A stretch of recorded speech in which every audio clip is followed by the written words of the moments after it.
Early childhood development is the most important phase for overall development throughout the lifespan. Early childhood is important in developing core capabilities such as motor, cognitive, and social skills that directly affect later performance.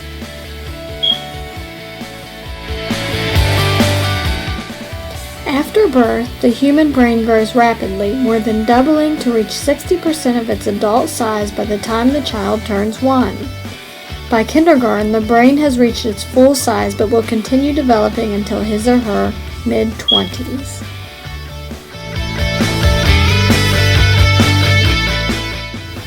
The newborn prefrontal cortex, also called the executive area of the brain, doesn't have much control, so efforts to discipline or worries of spoiling are pointless at this stage. Instead, newborns are learning about hunger, loneliness, discomfort, and fatigue. Infant brains have many more neuronal connections than the brains of adults. As a result, some researchers have suggested that the baby's perception of reality is less focused than adults.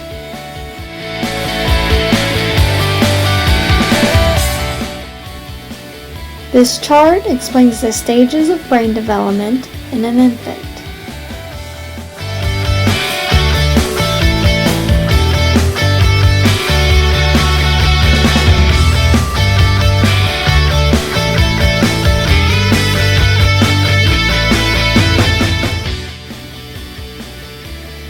When babies imitate the facial expressions of their caregivers, it triggers emotion in them as well. This helps infants build on their basic understanding of emotional communication.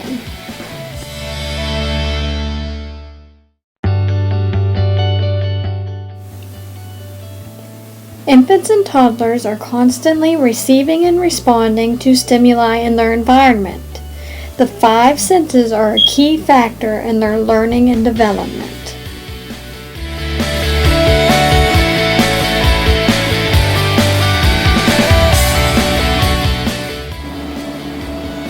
The sense of touch develops before all other senses, therefore it is a vital sense to an infant's development. Studies have suggested that the sense of touch enhances growth and development and increases a baby's attentiveness to the rest of the world. Many of a newborn baby's body movements are due to reflexes. Some reflexes occur spontaneously as part of the baby's normal day-to-day activity. Others occur in response to certain triggers. These early reflex actions ensure the baby's survival until he or she has developed physically and cognitively. Every infant's physical development may vary. By 4 months, most babies have some control of their muscles and their nervous system. They can sit with support, hold their head up for short periods of time, and can roll from their side to their stomach. By 5 months, most can roll over, and by 12 months, most can walk. Although no single principle can account for development, there are many famous early childhood education theorists who are famous for their studies.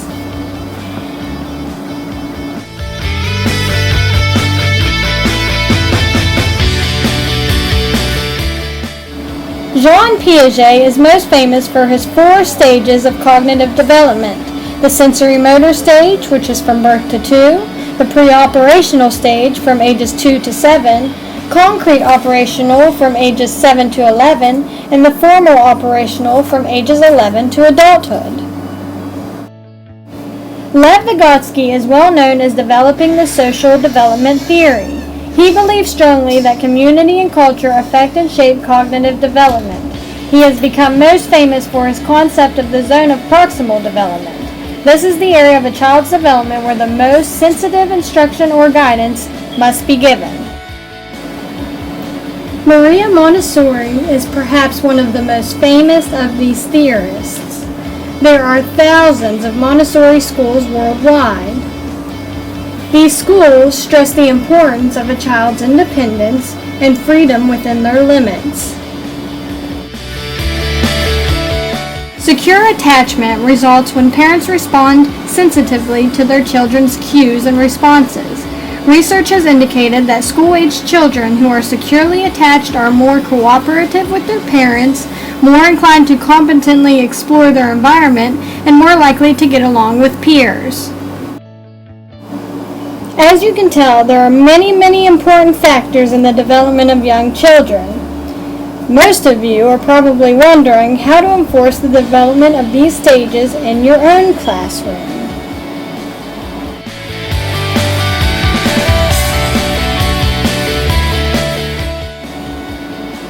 Infant classrooms should be calm and inviting.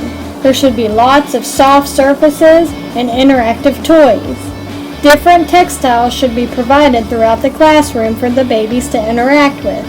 There should be plenty of open floor space and soft tumbling and climbing devices to ensure an infant's mobility. The toddler classroom should inspire a toddler's creativity and social development.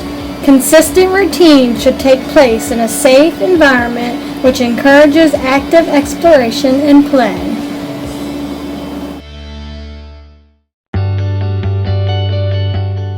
There should be many learning areas set up in a preschool classroom. Some of these include blocks, dramatic play, science, and math. There should be an outdoor space for physical activity and plenty of small quiet areas inside for a child to find solitude and space if they need it. The classroom should promote social learning and creativity. As you can see, a child's needs are endless, but if we continue to focus on their social, emotional, and cognitive development, we are on the right track.